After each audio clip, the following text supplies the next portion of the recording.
Salam sejahtera Malaysia, terima kasih kerana menonton video-video dalam channel ini.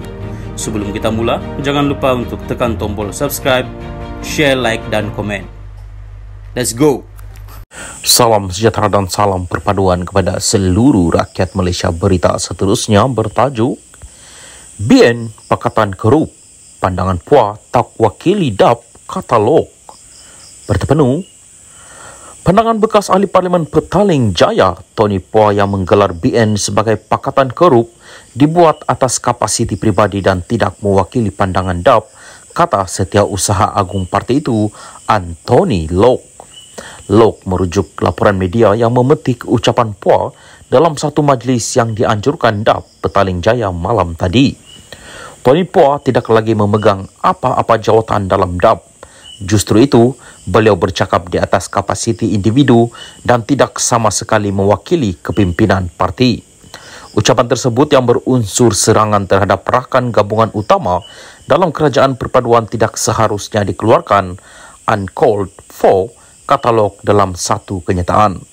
Semalam, Phua dilapor berkata BN yang kini bersama Pakatan Harapan PH dalam kerajaan perpaduan sebagai Kerup, Collection atau Pakatan Kerup.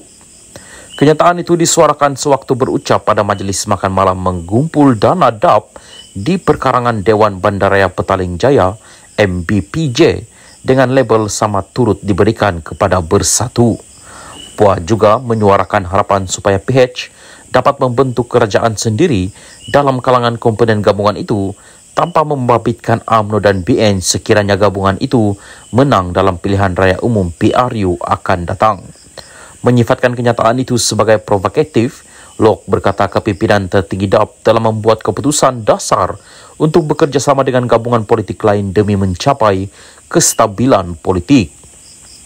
Sebarang kenyataan provokatif terhadap rakan gabungan dalam kerajaan perpaduan adalah tidak selari dengan pendirian dan halat tuju parti pada masa kini. Saya ingin mengingatkan semua pemimpin dan ahli DAP untuk sentiasa menjaga keharmonian dalam gabungan antara parti dan gabungan dalam kerajaan perpaduan demi kestabilan politik yang amat diperlukan pada ketika negara menghadapi pelbagai cabaran luar. Sesiapa dalam DAP yang tidak boleh menjaga mulut mereka dalam perkara ini adalah tidak dialu-alukan sama sekali untuk berucap dalam pentas DAP, katanya. Salam sejahtera dan salam perpaduan kepada seluruh rakyat Malaysia. Berita panas malam ini bertajuk PN ketepikan proklamasi orang Melayu. Mahyadin MD Yassin semalam mengumumkan PN akan bertanding di semua 245 kerusi DUN dalam PRN 6 negeri akan datang ini. Katanya, PAS akan bertanding di 126 kerusi, Bersatu 83 kerusi dan Gerakan 36 kerusi. Rundingan kerusi berjalan dengan agak lancar. Tiada perselisihan faham yang boleh mencetuskan masalah. Kami dapat muktamadkan rundingan lebih awal berbanding tarikh pengundian yang masih belum diumumkan, katanya dalam sidang media di Ibu Pejabat PN di Kuala Lumpur. Turut hadir Presiden PAS Hadi Awang, Presiden Gerakan Dominic Lau dan barisan pimpinan tertinggi PN yang lain. Sebelum ini, selepas mengadakan rundingan meja bulat dengan parti-parti yang menyokong proklamasi orang Melayu, Tun Mahathir Mohamad yang seolah-olah menobatkan dirinya sebagai Ketua Blok Pembangkang mengumumkan mereka bersetuju untuk tidak bertembung sesama sendiri dalam PRN akan datang nanti. Dalam rundingan meja bulat yang dihadiri beberapa pemimpin utama PAS dan pemimpin kecil Bersatu, tetapi tidak dihadiri Mahyadin dan Hamzah Zainuddin selaku Ketua Pembangkang, Tun Mahathir turut menyebut pertemuannya dengan Mahyadin akan diatur selepas itu.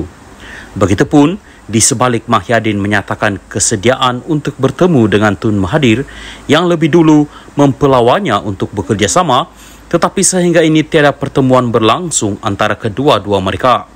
Secara umumnya, disedari kebimbangan dalam PN terhadap pertemuan itu ialah Tun Mahathir pastinya akan meminta sejumlah kerusi untuk kelompok yang menyokongnya, termasuk daripada Pejuang yang dipimpin anaknya Mukhris. Hakikatnya, mereka itu tiada kekuatan sendiri selepas hilang deposit pada PRU15 lalu dan berharap dapat bernafas kembali dengan menumpang kekuatan PN.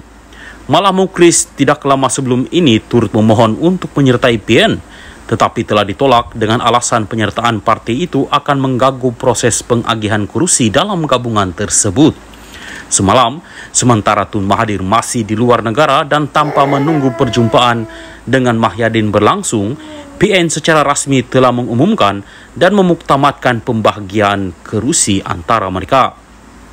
Nampaknya melalui pembahagian itu, tiada kerusi diperuntukkan kepada parti atau pihak lain selain parti dalam PN.